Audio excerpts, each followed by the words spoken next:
शिवनगर नाम के एक छोटे से गांव में अर्जुन नाम का एक 18 वर्षीय लड़का रहा करता था। अर्जुन अनाथ था। उसकी माँ उसे जन्म देते ही चल बसी और उसके पिता ही उसे पालने के एकमात्र सहारा थे। जब अर्जुन 8 साल का था तो उसके पिता किसी काम से जंगल गए और फिर कभी लौट कर नहीं आए। उसके बाद अर्जुन पूरी तरह अकेला हो गया। अर्जुन गांव की एक टूटी फूटी झोपड़ी में रहता था। उसके घर के पास ही गांव का मुखिया और उसकी पत्नी रहते थे।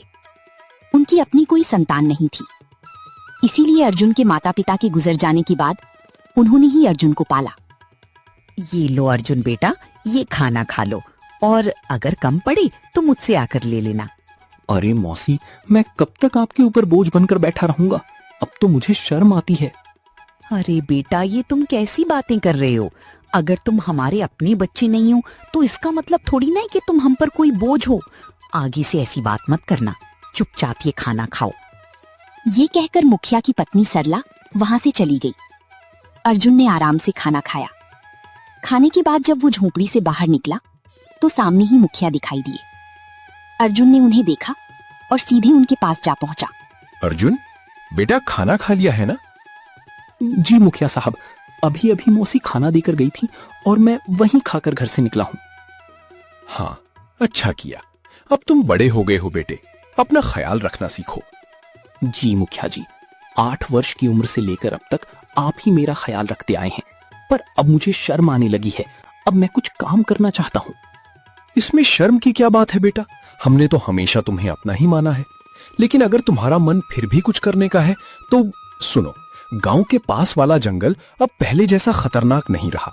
चाहो तो वहां जाकर लकड़ियां काट सकते हो या शहद इकट्ठा कर सकते हो। जी मुखिया जी, मैं कल ही जंगल जाऊंगा। अब समय आ गया है कि मैं अपने लिए और आपके लिए कुछ कर दिखाऊं। अगले दिन अर्जुन एक कुहाड़ी लेकर जंगल की ओर चल पड़ा। कुछ ही देर में वो जंगल पहुंच गया।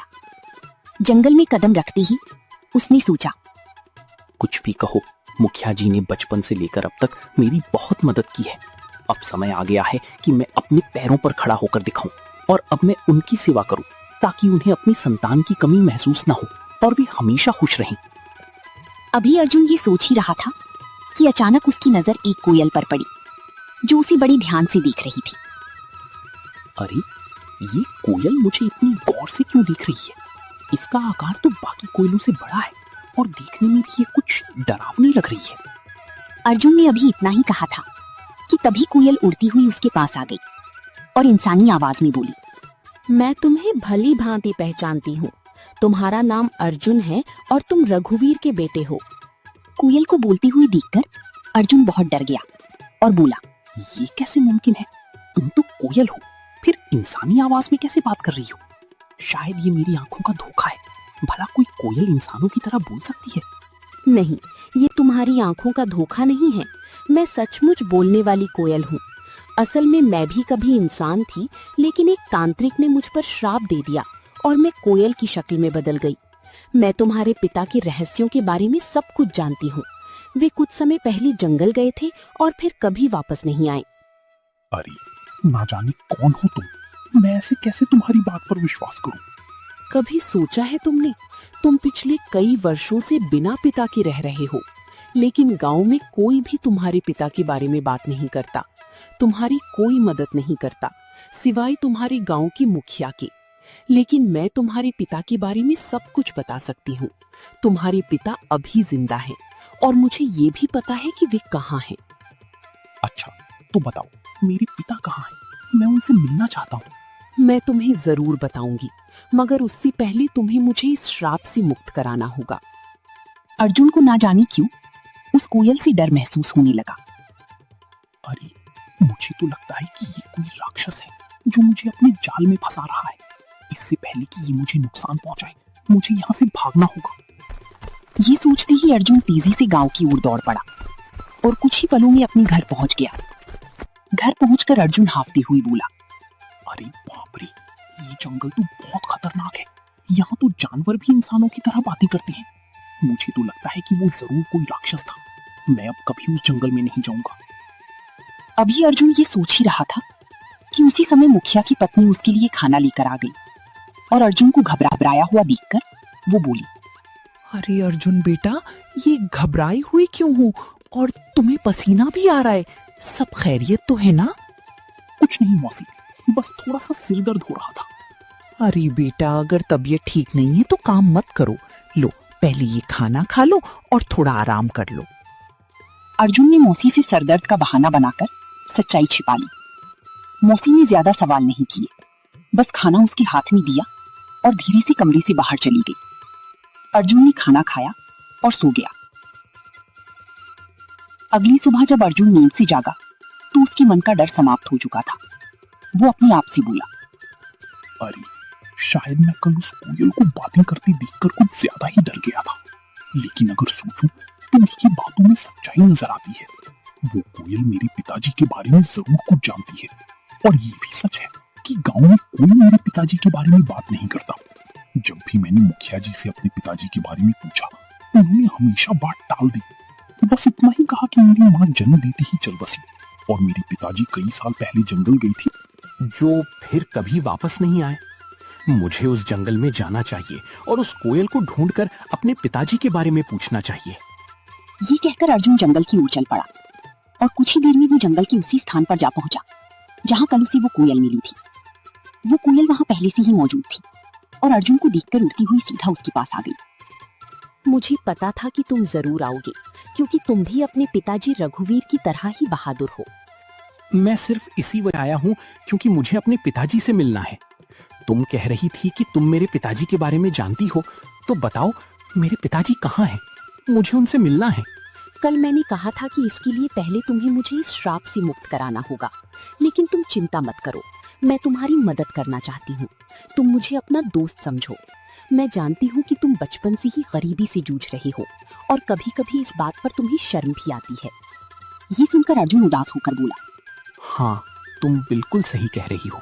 मैं सचमुच गरीब हूँ। बचपन से ही मुखिया जी और उनकी पत्नी ने मुझे पाला है, लेकिन अब हर वक्त उन पर बोझ बनकर रहना मुझे अच्छा नहीं लगता।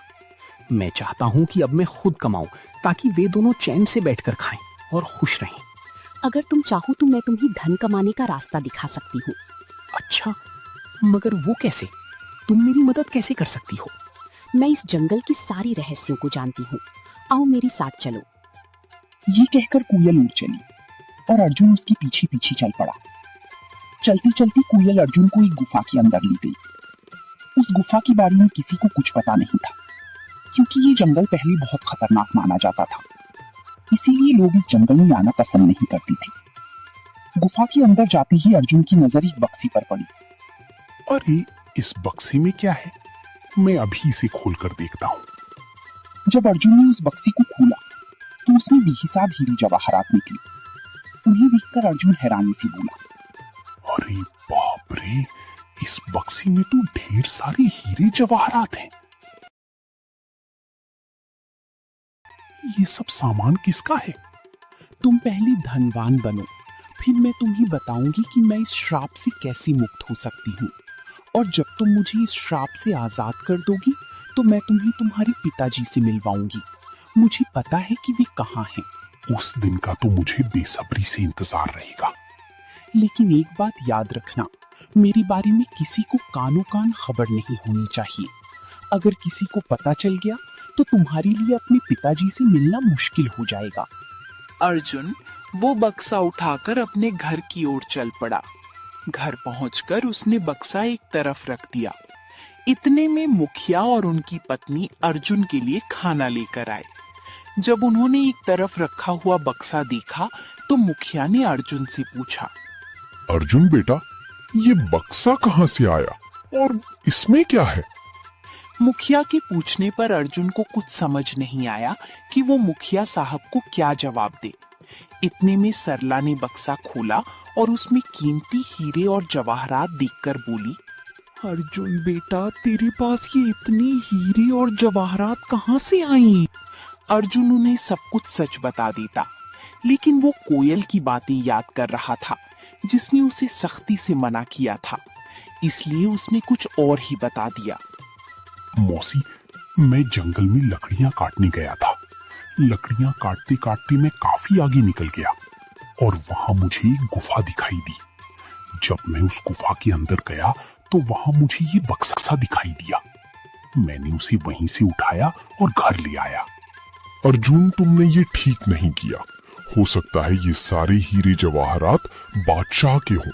शायद उसने इन्हें वहां सुरक्षित रखा था। अगर ये बात कहीं बादशाह तक पहुंच गई तो वो हमें सख्त सजा देगा। मुखिया के मन में गहरा डर बैठ गया था। अगर ये बात किसी तरह बादशाह तक पहुंच गई तो वो हमें सख्त सजा देगा। इससे पहले कि ये बात बादशाह तक पहुंचे कि किसी ने उसका सोना चुरा लिया है, हमें तुरंत ये सोना बादशाह के पास पहुंचा देना होगा।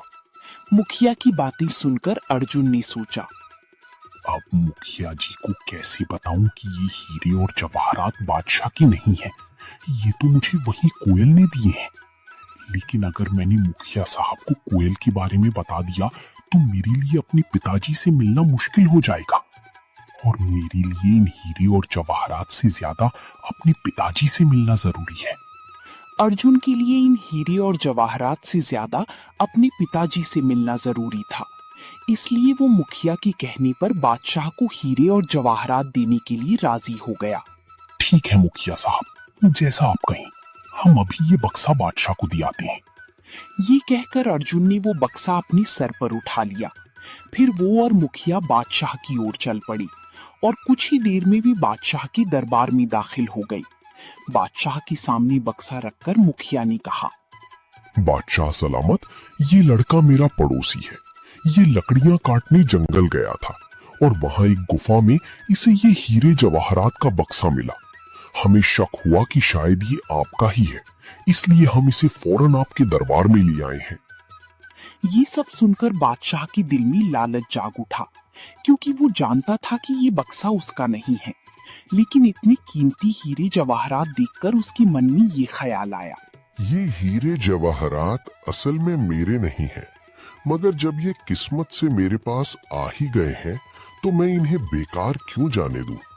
बेहतर यही होता है कि मैं इन लोगों को इसके बदले कुछ इनाम दे देता हूँ, ताकि वे खुश हो जाएं और ये खजाना भी मेरे पास ही सुरक्षित हो जाए।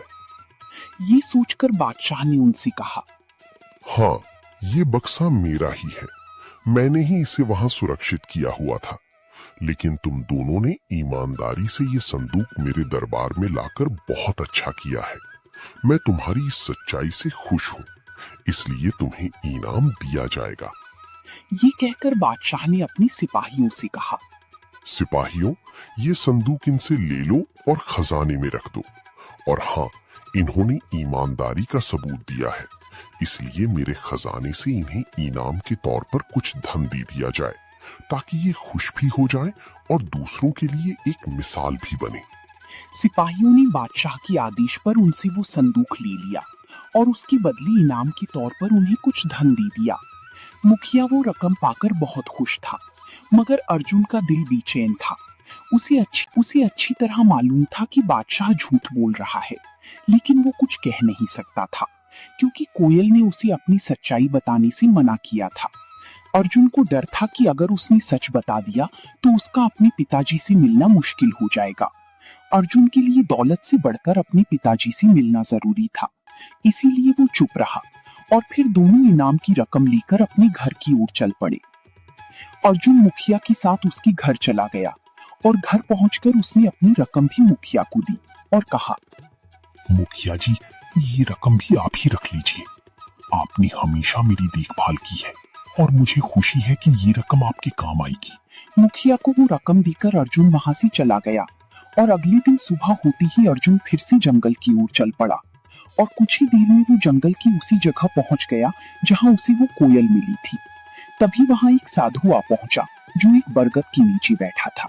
उसने अर्जुन से पूछा, अरे बेटा, तुम कौन हो और इस जंगल में क्या कर रहे हो? मैं रघुवीर का बेटा हूँ और मैं इस जंगल में आता जाता रहता हूँ। ये सुनकर साधु चौंक तो गया, मगर कुछ नहीं बोला और चुपचाप वहां से चला गया। साधु की जाते ही कोयल उड़ती हुई वहां आ पहुंची। वो साधु तुमसे क्या कह रहा था? कुछ नहीं, वो बस पूछ रहा था कि तुम कौन हो और यहाँ क्या कर रही हो। मैंने बताया कि मैं रघुवीर का बेटा हूँ और यहाँ आता जाता रहता हूँ। ये साधु असल में एक धोखेबाज है उसने सिर्फ साधु का वेश ओढ़ रखा है, लेकिन अंदर से वो एक शैतान। मुझे उस साधु से कोई मतलब नहीं है। मुझे सिर्फ तुम और अपने पिताजी की परवाह है। बस तुम बताओ कि मैं तुम्हें उस श्राप से कैसे मुक्त करवा सकता हूँ। अच्छा तो चलो फिर मेरे साथ। वो अर्जुन को एक गुफा के अंदर ले आई, जहाँ एक शीशे की बोतल पड़ी थी जिसमें जल भरा हुआ था। कल पूर्णिमा की रात है। तुम्हें आधी रात को इसी जगह आकर आंखें बंद करके उस बोतल को तोड़ना होगा। बोतल टूटते ही मैं शाप के प्रभाव से मुक्त हो जाऊंगी और फिर तुम्हें ये राज बताऊंगी कि तुम्हारे पिता कहाँ हैं। क्या मैं इस बोतल को अभी तोड़ दूं? नहीं, कल पूर्णिमा की रात है। तुम इसे सिर्फ कल ही तोड़ सकते हो। इतना कहकर वो कोयल वहां से उड़ गई और अर्जुन भी अपने घर की तरफ चल पड़ा। और दूसरी तरफ वो साधु चुपकर उन दोनों की बातें सुन रहा था। वो भी अर्जुन के पीछे चल पड़ा। जब अर्जुन अपने घर के करीब पहुंचा तो उसने साधु को अपने पीछे आते देखा और वहीं रुक गया। साधु करीब आकर अर्जुन से बोला, मैंने अपनी आंखों से देखा है कि तुम कोयल से बात कर रहे थे। देखो, तुम इस कोयल को नहीं जानते। वो कोई साधारण कोयल नहीं है।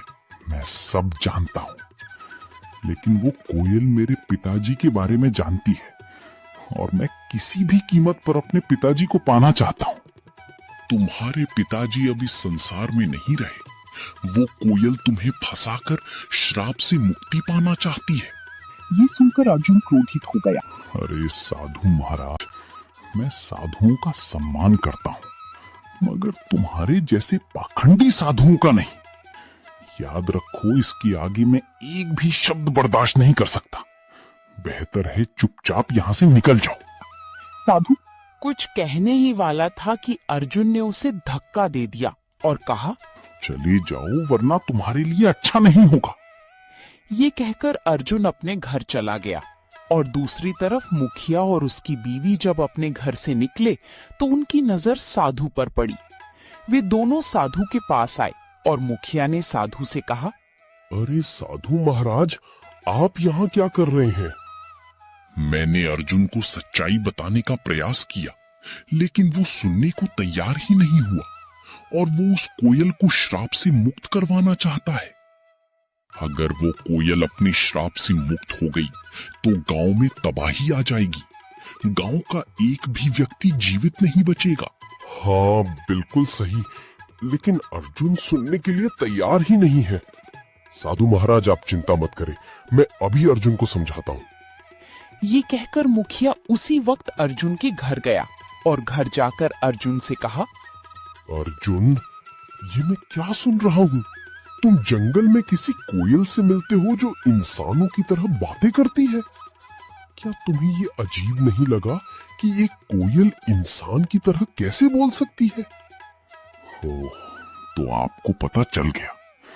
देखिए मुखिया जी, शुरू में मुझे ये सब अजीब लगा था, लेकिन अब नहीं। और मुझे पूरा विश्वास है कि ये बात आपको उस साधु ने ही बताई होगी। देखिए मुखिया जी, 8 साल पहले मेरे पिताजी रहस्यमय ढंग से लापता हो गए थे और वो कोयल जानती है कि मेरे पिताजी कहाँ हैं। मैं बस अपने पिताजी को पाना चाहता हूँ, उनसे मिलना चाहता हूँ। बेटा, तुम अपने पिताजी के बारे में कुछ भी नहीं जानते हो। हाँ, मैं नहीं जानता, बिल्कुल नहीं जानता, क्योंकि आपने कभी मुझे बताया ही नहीं और ना ही गांव वालों ने कुछ कहा। तो फिर मैं कैसे जान पाता? अब मैं किसी की बात पर विश्वास क्यों करूं? बताइए। मुझे सिर्फ कोयल की बात पर विश्वास है और कल पूर्णिमा की रात है। कल मैं उस कोयल को श्राप से मुक्त कर दूंगा और वो कोयल श्राप से आजाद होकर मुझे मेरे पिताजी से मिलवाएगी। इतना कहकर अर्जुन गुस्से में घर से बाहर निकल गया। अर्जुन, मेरी बात सुनो। अर्जुन, रुको। मुखिया ने अर्जुन को आवाजें दी, मगर उसने एक भी ना सुनी और घर से निकल गया। मुखिया भी घर से बाहर आया और साधु भी घर के बाहर ही खड़ा था। अर्जुन पता नहीं कहाँ गया है। अब हमें कल तक का इंतजार करना होगा और जंगल में जाकर अर्जुन को बोतल तोड़ने से रोकना होगा।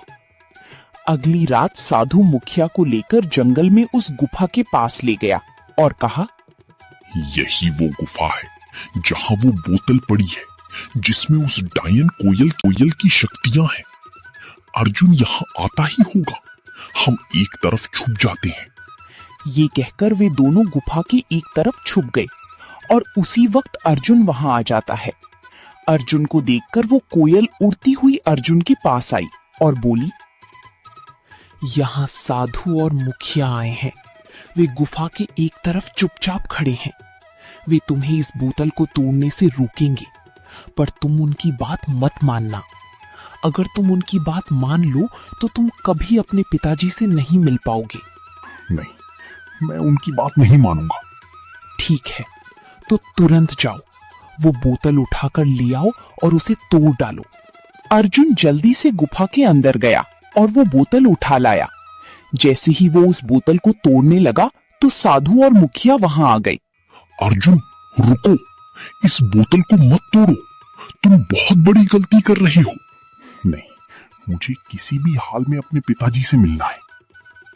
अर्जुन ध्यान से सुनो, ये कोयल कोई साधारण पक्षी नहीं बल्कि एक डायन है। आज से 10 साल पहले जब तुम छोटे थे, इस डायन ने पूरे जंगल पर कब्जा कर रखा था। जो भी गलती से इस जंगल में जाता फिर कभी लौटकर नहीं आता था। तब तुम्हारे पिताजी और मैंने मिलकर ठान लिया कि इसे रोकना ही होगा। हमने साधु महाराज से उपाय पूछा। उन्होंने बताया कि इस अभिशाप को खत्म करने के लिए तुम दोनों में से किसी एक को जंगल के पास वाले कुएं में अपनी जान दे। हमारे पिताजी बहादुरी से आगे आए और ये बलिदान स्वयं देने का निश्चय किया। उन्होंने कुएं में छलांग लगाई और साधु महाराज ने उस डायन की सारी शक्तियां एक बोतल में कैद कर दी और उसे कोयल में बदल दिया। इस तरह ये जंगल सुरक्षित हो गया। मगर ये राज हमने किसी को नहीं बताया। गांव वाले कुछ नहीं जानते। ये बात सिर्फ मुझे और साधु महाराज को मालूम थी, इसलिए हमने तुम्हें भी कभी नहीं बताया। लेकिन अगर तुमने ये बोतल तोड़ दी तो ये फिर से अपने असली रूप में आ जाएगी। ये सिर्फ उसकी एक चाल है। ये लोग झूठ बोल रहे हैं। सच्चाई वही है जो मैं कह रही हूँ।